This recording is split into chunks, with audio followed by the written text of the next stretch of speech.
visible to all of you. So we were talking about the first article of the day, and we are talking about Kamleshan Sir's case, Samuel Kamleshan Sir's case, and how he has been dismissed from Indian Army. And then we were talking about different examples, the example of Eric Liddell and all those stuff, what happened to him, and whether whatever has been done is correct or not. We have seen what Harshini was saying, and she was like, no, if he is an army, he should do what military is saying. There's something called as military discipline, and then there's something called as Article 33. So we have talked about all these things, Eric Liddell case, and then this article is saying that army may have lost a good officer.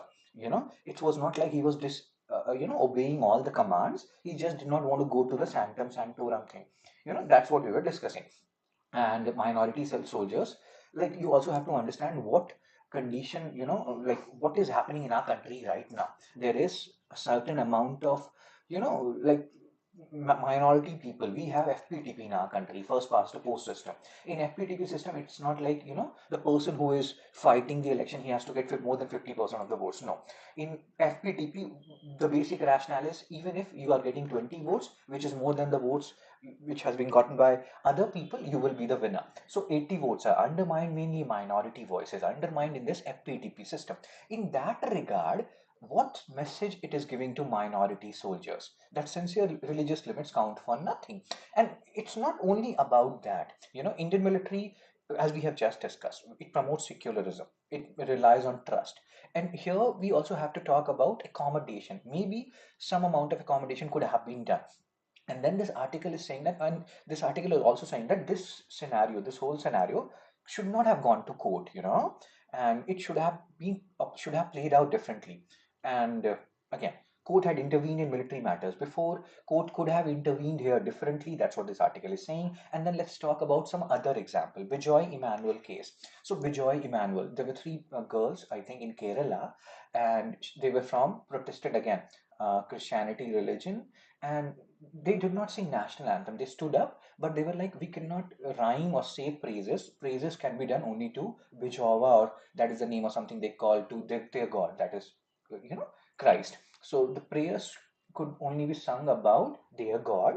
You cannot say prayers, we cannot sing national anthem, but as a sign of respect, we will stand up. So that's what these people did in this Bijoy Emmanuel case. We are talking about certain examples in India and worldwide. What has happened, what could have happened in this scenario. And Article 33, we already know, we have already discussed. So Bijoy Emmanuel case, children who didn't sing the national anthem but stood respectfully were protected by court, used to highlight constitutional tolerance. So it is not like, and court said that nowhere it is written that you have to sing national anthem. It's mandatory by law, but yes, you have to pay respect. They stood up, they pay respect. They did not sing national anthem because according to them, prayers could be only sung of the god. Then his cautionary historical lesson.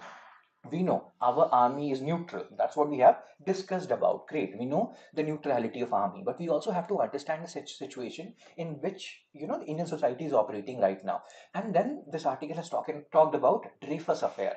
What is Dreyfus affair? So this Dreyfus guy, he was a Jewish guy, and he was working in French army. He was a Jewish guy working in French army. And what happened? Anti-Semitism was rising at that time, and we are talking about late 19th century, etc. 19th, late 20th century, etc. So let's focus. Whenever he was a Jewish guy in French army, and then he was like, people said that no, he is a traitor. He revealed certain information to German army, and this happened, and he was removed. Why this happened? He was not the guy who revealed information to German army. Anti-Semitism was not only confined to Germany; it was happening in different regions. So this hatred against Jews reached to such a point that they framed the guy Dreyfus, and the original traitor was let go free, and then finally justice prevailed. So this is a Dreyfus affair. What this particular and again, Rishi and other guys, if there are some other issues also related to buffering, etc., do tell me. That helps me. Otherwise, I keep on going like because I'm in a flow, right? So how rigidity and prejudice can gradually infiltrate military institution. So currently our country is very polarly, it means like religiously charged. And in that regard, we have to look at army also. Although we know and we have just seen, army is very, very secular. But this particular case, could army had dealt with this case with more sensitivity? That is a question which we are asking ourselves. And a warning, and this Dreyfus affair is a warning that even strong institution must guard against exclusion. Army is very strong, army is very secular, but we also have to understand what is guiding army, what forces are guiding army. Are they secular or are they not secular? So leadership failure. The article argues that issue should never have reached the court. This whole scenario should not have reached the court. Army leadership could have resolved it internally. Missed opportunity. Indian army normally blends discipline with empathy. Here empathy is missing. When you people will grow up and you will become 18 plus, you will read about these terms: empathy, sympathy, compassion, you know, these terms. So there was need for some empathy. We have just discussed, it was not like Samuel sir was ignoring all the points, all the directives. He was just did not want to go to sanctum sanctorum, core lesson. When conscience meet duty, the goal should be coexistence. A small accommodation could have preserved both discipline and trust. So in this scenario, in this Samuel case, we have talked about different, examples, guys. Eric Liddell, what happened to him? What happened to this athlete?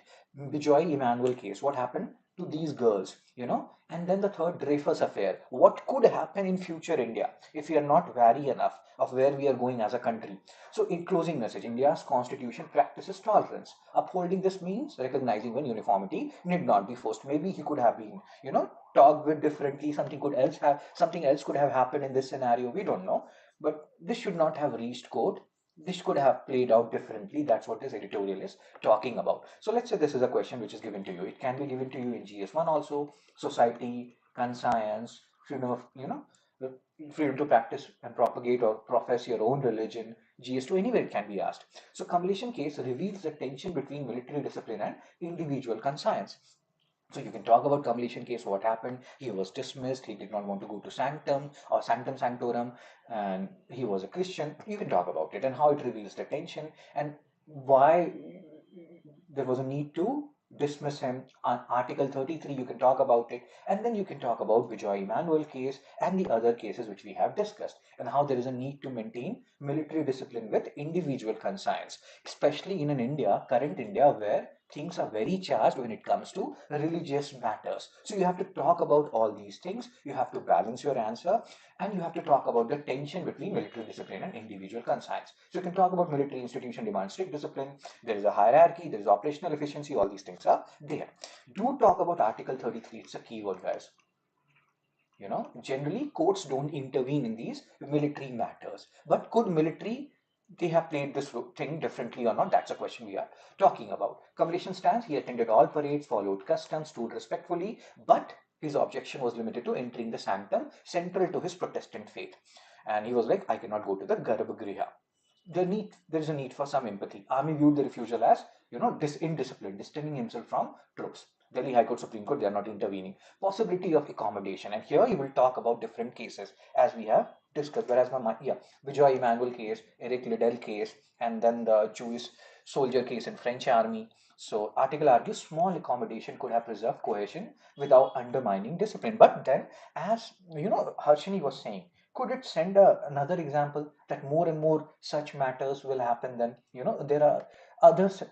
You can always talk about the other side. So there are so many things which we have to think about in this scenario. The case underscores the delicate balance between duty and conscience. Military cohesion is vital, yet institution must remain sensitive to sincere beliefs. Religion is a sensitive matter, and we are living in sensitive times in today's India. So in that regard, army could have played this case differently. That's what this article is saying. Let's solve some question, guys. So which article of Indian Constitution was cited in completion case for upholding the dismissal?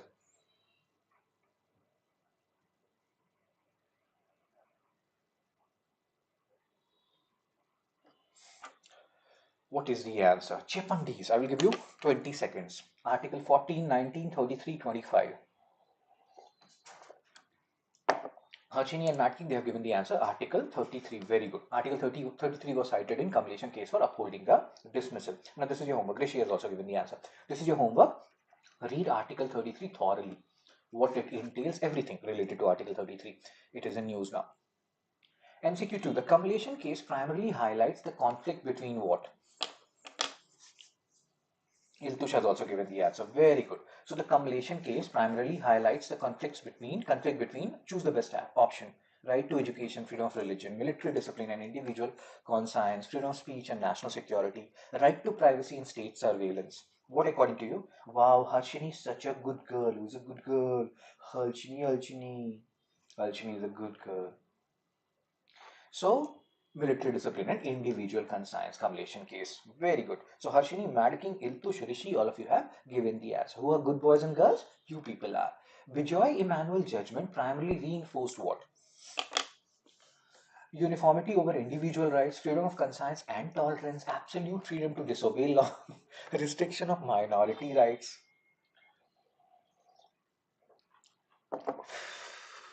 I love you.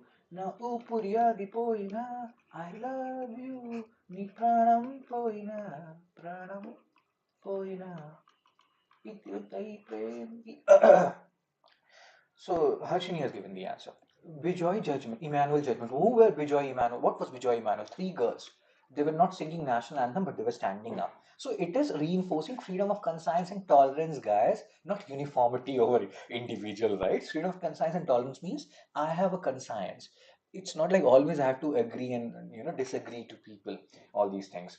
Yes, sir, the major problem is it is the armed force involved where security is utmost priority. So cohesion and unity beyond religious sentiment is important. You are such a good girl, Harshini. You are so meant for these services. See, I understood once, like later in my life, there was a trend which was happening in my life. I will tell you, just understand, listen to me. So, what was the trend? I was working in certain institution for 10 months, 1 year, 6 months, 7 months. I was leaving it. I was going for a trip, and then I was joining other institution. I saw a pattern with me that I was not sticking to an organization. All these organizations were awesome, no issues with those organizations. It was just that I always felt saturated. I gave my everything and then I felt saturated and then I had to move on. Then I realized the problem with me is I cannot take orders. I am not meant for army. I'm not meant for any job, so to say. I'm meant for entrepreneurship. I'm meant for my own thing where I am my own boss. People are like, you have to understand who you are. And then when I went for my Uttarakhand Himachal trip, I realized, I have to do my own thing because I can, even though people meant good things for me, they're sending things or saying things in a, good way. Still, I cannot take orders. I'm not that guy. So I'm not meant for army. But as Harshini is saying, she is meant for army. She is meant for civil services. So you have to understand who you are. Once you understand who you are, things will take care of itself. So B is the answer, guys. MCQ 3B. Who had stated it? Nobody stated B. Why you people follow a pattern, guys? Bijoy Emmanuel judgment. Her right to stand up and not sing national anthem was respected by court. That is Bijoy Emmanuel judgment. Are you people understanding why B is the answer? Kamleshan, let's see this. Are you people like Gajini fan? Short-term memory loss? Bijoy Emmanuel case. There were three children who didn't sing the national anthem, but they respected national anthem by standing up. They were just like we cannot sing praises. We can sing praises only to God. We cannot sing praises to anything else. That is our teaching, our conscience. And court respected that. Court was like, cool, you paid respect to national anthem by standing up. Nowhere in no law it is written that you have to sing national anthem, but you have to at least respect national anthem. You did it, we respect that. That is Bijoy Emmanuel case. And these cases were cited as an example how army could have acted with more empathy in this Samuel case. So are you people understanding what is the answer of MCQ 3 now? Really good, Rishi. B is the answer. Freedom of conscience and tolerance. Next article. Page number 9, opinion GS2, GS3. So Amarjeet and R. Mukundan, they have written this. Amarjeet, she is 4 years my junior and very good girl. Very good. Although she look old, but she's not. She's very young by heart and we talk a lot in imaginary world. So they are talking here. Labor codes we talked about, like this is in news right now. Government has announced implementation on code on wages, industrial relation code, code on social security, occupational safety. They have defined who are gig workers. And we have talked about this platform workers. They're allowing women to work in night shift. They're allowing social security for people. So here again, pros and cons. These kind of articles, which are there in opinion, they're actually very like awesome. And yeah, Amarjeet, good days. So what we were talking about, you people, just So yes, sir. Pros and cons. Please pay attention here. Again, a very standard question for 2 and 3. Why GS2? Because governance, laws. And why GS3? Because issues related to Indian economy, inclusive growth, growth of all sections. So there are different reasons why it can be in both GS2 and 3, and it can be asked in both the papers. What I was saying, I forgot. So here, R. Mukundan, I don't know him. R. Mukundan sir will talk about how labor codes are so awesome, just like a wow. Amarjeet will talk about no. This is so bad. So this labor code, it is setting a minimum wage. What should be the minimum wage in different state? And she's like, what minimum wage? Who will talk about living wage? I will tell you. So minimum wage is like if somebody is working hourly, he should be paid at least 100 per hour. This is the minimum amount. We're just taking a hypothetical example. But will a family or can a family run on 100 per hour? That is her argument. Why are we not talking about living wage? Basic acceptable money which is needed for decent standard of living. Minimum wage would not suffice. Then this, labor codes, they talk about fixed term employment. Fixed term employment. So she is saying that this fixed term employment thing will normalize contractual work and it will undermine unions. You have to understand what Amarjeet is saying, because if Amarjeet is saying something, since she is one of my best friends, she can never say anything wrong. So she is saying that fixed term employment has been normalized by these labor codes. What is fixed term employment? So there will be a contract which will be signed, and that contract will be for 6 months, 1 year. And after 6 months, 1 year, they can renew those contracts or they may not renew. That means you can be removed after 6 months, you can be removed after 1 year. So it's basically normalization of this, like normalization of contractual work. That's what she's saying. And this is not good. This will undermine unions. Why? Why this whole thing will undermine unions according to Amarjeet? Because how are unions formed? Let's say we talk about labor unions. They are from workers only, right? And who are these workers? They're not who are there for 3 months or 6 months. If you're there for 6 months, you will not think about union or making a union. You will think about saving your job or extending that contract. So unions are generally formed by permanent workers. If you have contractual workers, you in a way will kill union. You in a way is trying to kill freedom of speech and expression. And her query is also this. Amarjeet is also saying why unions were not contacted when these laws were implemented. It is so wrong. But then we'll also talk about Mukundan sir, about whom I know nothing.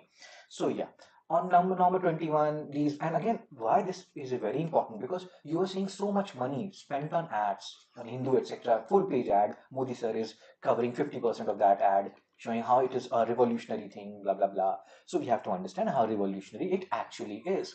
So code on wages, industrial relation, code on social security, all these will be implemented. Remember this, they can even ask you which of the following were implemented under the labor code thing which happened, and they will give you some other law here. So remember these laws, they are actually important. You don't have to go into intricacies of each and these law or each of these laws and code. You just have to understand these were the 4 laws which were announced and which will be implemented, and then we'll look into the other points. So R. Mukundal sir and Amarjeet Kaur, why are the labor codes introduced? Because, see, understand, different companies, why they don't want to come to India, why they go to, let's say, Bangladesh, South Korea, etc., Vietnam, why they don't want to come to India. There is one issue which is related to employability.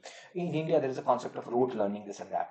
There's another issue which is about variability of policies. We don't have fixed policies, There are so many things like, and one variability is also in this labor code. There is no fixed labor law, this and that. It varies from state to state. So you see this, what Mukundan sir is saying, that labor is one among many investment deciding factors. So if companies want to come to India, they want certain things which are uniform in nature. And that's why GST came. Earlier, what used to happen? Different states having different GST indirect taxes. Somebody has octroi, this and that. GST unified taxes. So there is uniformity when it comes to laws. When companies are coming from abroad, they know that this is the tax which we'll be paying, etc., etc. Similarly, labor laws. You see, infrastructure skill tax. All these are factors which company takes into consideration when they want to invest in any particular country. So if labor laws are unified, if it is not varying from state to state, it gives some amount of stability or some amount of peace to these companies, that okay, we can come, there is a single labor law. It's not like it varies from state to state. Amazon is having a setup in Hyderabad, there is some other law. In Telangana there is, or let's say in Tamil Nadu there is some other law, or let's say in Bihar there is some other law. Why will Amazon come to Bihar? Hey, hey, hey, Bihar is my state.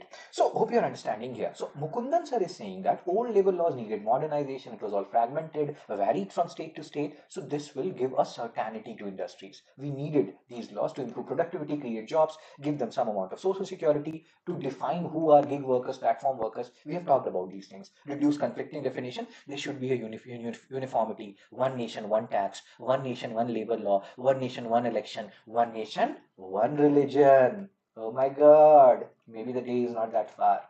Inshallah. You people will get me killed one day.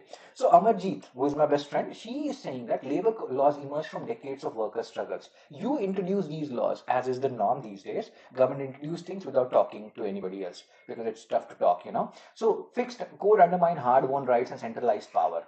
Center is coming up with these laws without talking with trade unions. Why did they not take permission from trade unions? Huma Qureshi, permission leni chahiye thi. Fixed term employment. We have talked about this. Lead to hire and fire. 6 months, 1 year, contractual work will be normalized. There will be no permanent work, no government jobs. Anyway, this government is so anti-government jobs, you know. Private job is the norm. So maybe that will be the norm going forward as well. According to Amarjeet Kaur, I am not saying anything, guys. So will the code attract investment? Mukundar sir is saying that it will give stability because labor is one among the four factors which companies take into account when it comes to investing in a particular country. So uniformity across state favorable for business. Help India compete with Vietnam, South Korea, Bangladesh. Kaur is saying that unrest among workers harm investment prospects. They're like, this whole normalizing contractual work, this is not going to make workers happy. If they're unhappy, they will not work, they will not give their full productivity. How come the companies will come? Even if they come once and they feel like laborers are unhappy, they will go back. FDI hasn't risen much even after high FDI sector has opened. There is outflow of money, FDI outflow, which we have discussed in previous Hindu analysis. Trade war and bilateral treaties. She is saying that more than these labor laws, the external factors decide whether the companies will invest in your country or not. So these are the things which are actually important. Trade wars and bilateral treaties. Here, you have to make your labor happy, and labor are not at all happy with these labor laws. Will social security expand? Mukundan sir is saying that coverage is widened. They will be given some health insurance, gig workers, platform and informal workers. 40 crore workers will get access. Mukundan sir is saying. Kaur is saying that current scheme only covers 7% worker. It's one thing to write it on paper. We will cover everyone. The other thing is implementation. We know this government is very good when it comes to announcing scheme, be it demonetization, or different things. But when it comes to implementation, that's where they lag. And that's why some people compared them with Mohammed bin Tughlaq, this and that. But I don't. I feel like Modi sir is the best PM in the whole world in last 70 million years. Nobody comes close to him in the whole universe, so to say. So she's saying that a current scheme only covers 7%. There will not be something like a jadoo, magic, and it will cover all of them. Courts won't cover remaining 93%. Saying it is one thing, implementing is another. Social security for all remains unrealistic, will not be achieved. You can say anything you want to, that we will become Viksit Bharat by 2047, this and that, but implementing it is another thing. Fixed term employment reduces job security, weakens union, because as we have discussed, unions form from permanent workers. When you normalize contractual workers, unions will be weakened, nobody will be protesting against government. Anyway, they have killed RTI, now they are killing unions. Existing schemes are being merged without consultation. Government does not consult, they implement. Impact on worker-employer relation. Mukunda, change bring anxiety. Any change is anxious, like will make you anxious, but it is needed according to Mukunda. Sir, Kaur sir is saying courts allow greater hiring, firing flexibility, blah blah blah. You can see this. Women in all shift. We have discussed. Courts will trigger unrest, not peace. Weakens collective bargaining, union rights. There will be no union in future because you have normalized contractual work. You have normalized fixed term employment. Maybe in future there will be no government jobs. Maybe these civil servants will also be like contractual. For 6 months you will be there, and then government will decide whether to extend your tenure or not. We don't know. Government is, and again, this will be funded by Ambani and Adani. They will be giving money to you people, and if they don't like you, you are gone. No, I'm not saying this. Some political expert says it. I to believe Modi ji is very pro everything. So let's focus, guys. Minimum wage issue. Implementation is key. Need transparency and clarity to avoid dispute. Minimum wage thing, government has said, minimum wage will be given. This much, let's say 10 rupees per day. You will be given. Nobody can take that away. Corson is talking about what minimum wage. Talk about floor wage. Talk about dignity of living. Minimum wage, minimum wage. Just make people happy in minimum wage and let them, give them free Wi-Fi. They will watch IPL all year round. Give them 1 year IPL window. They will not think about employment anything. Minimum wage. Talk about floor wage, not minimum wage. And again, sorry, talk about living wage and not floor wage or the minimum wage. This what Kaur sir is saying, which we have discussed. Minimum, living wage to ensure dignity of life. Floor wage, minimum wage, that is not going to work. So we should move beyond that. We should not talk up like a third world country because we are one of the fastest growing economy in the world. So rather than focusing on floor wage, we should focus on living wage. We should focus on dignity of labors. That's what Core Man is saying. Cool. Overall position. Mukundan sir is like codes are modern, growth oriented, worker protective, blah blah blah. And core man is saying that code weakens worker rights, will kill these unions, make fixed term employment a norm in the future. And if it is norm for these things, maybe it will be a norm for all kind of jobs in India. We don't know.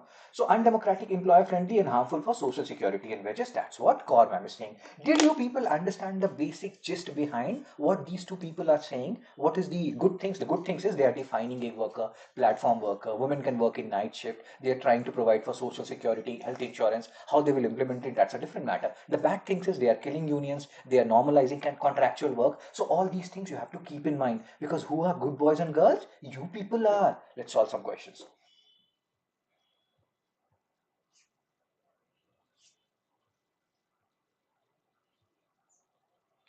Like, I feel like we need more, like Modi sir should, we should not make a balm or something. Ensure that Modi sir never dies. He live till eternity, till universe is there. We want him ever and ever. So what is fixed term employment, guys? Consider the following statement regarding fixed term employment. It allows hiring workers for a specific duration. Employers are obligated to retain workers. Read all options. Use option elimination. You'll be able to solve it. Modi Modi है तो मुमकिन है.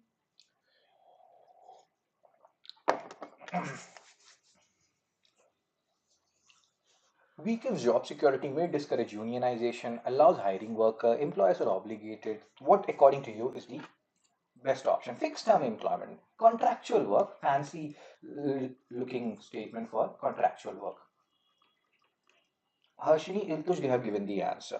Employers are obligated to retain workers up. No, they're not obligated. They can throw you away. When they can throw you away anytime, and once the tenure is done, the contract is done, there's no union, there's no say, there's no rights, nothing.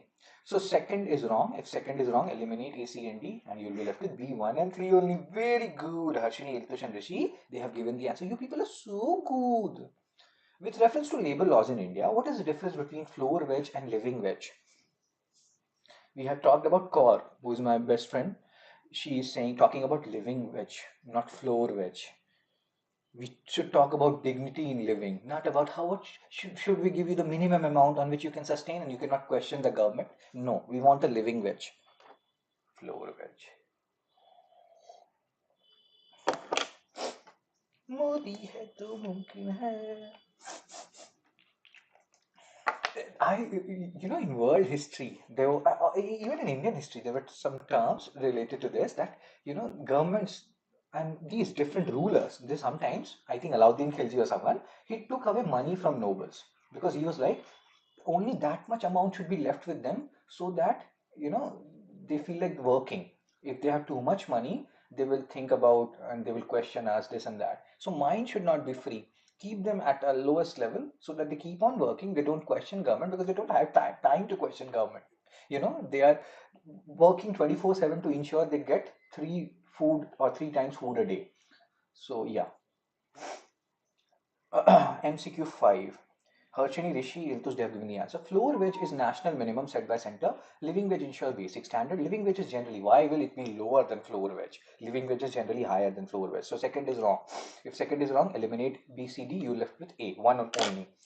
Third option explains that floor wage guarantees a dignified life for workers. So living wage guarantees a dignified life. Living wage means Rishi's family, they need 15,000 per month to live, in a proper manner, so that they have TV, they have some, all these things. So this is living wage. Floor wage will be they can live with three times food a day, no vegetables, etc., only rice and all those stuff which are cheaper. So that is floor veg. So floor veg does not guarantee, living veg guarantees a dignified life. Hope you understood, Rishi. So the answer is A1 only, as stated by Harshini, Rishi, and Iltush. Very good. And Kaur ma'am is saying, talk about living veg and not floor veg. Like, share, subscribe, guys. Spread the words. Prices of these individual courses as well as success bundle will start. Means increase from 1st December. And the beauty of success bundle is all these courses are included. There will be no RE monthly or annual subscription. At the same time, in future, I will keep on adding courses to it. Like I've added EPF and other courses, so you don't have to pay anything for success bundle. You will be a part of it. So whether price increase to 6,999, 7,999, if you have enrolled at 5,999, you will get all benefits of 6,999, 7,999, or 8,999 or whatever. So again, that is the best thing about success bundle. Yep. So enroll before 1st December. Prices will increase from 1st December. You can also donate if you feel like I'm adding anything to your knowledge base. Next article, IMF gives C grade for India's national accounts statistics.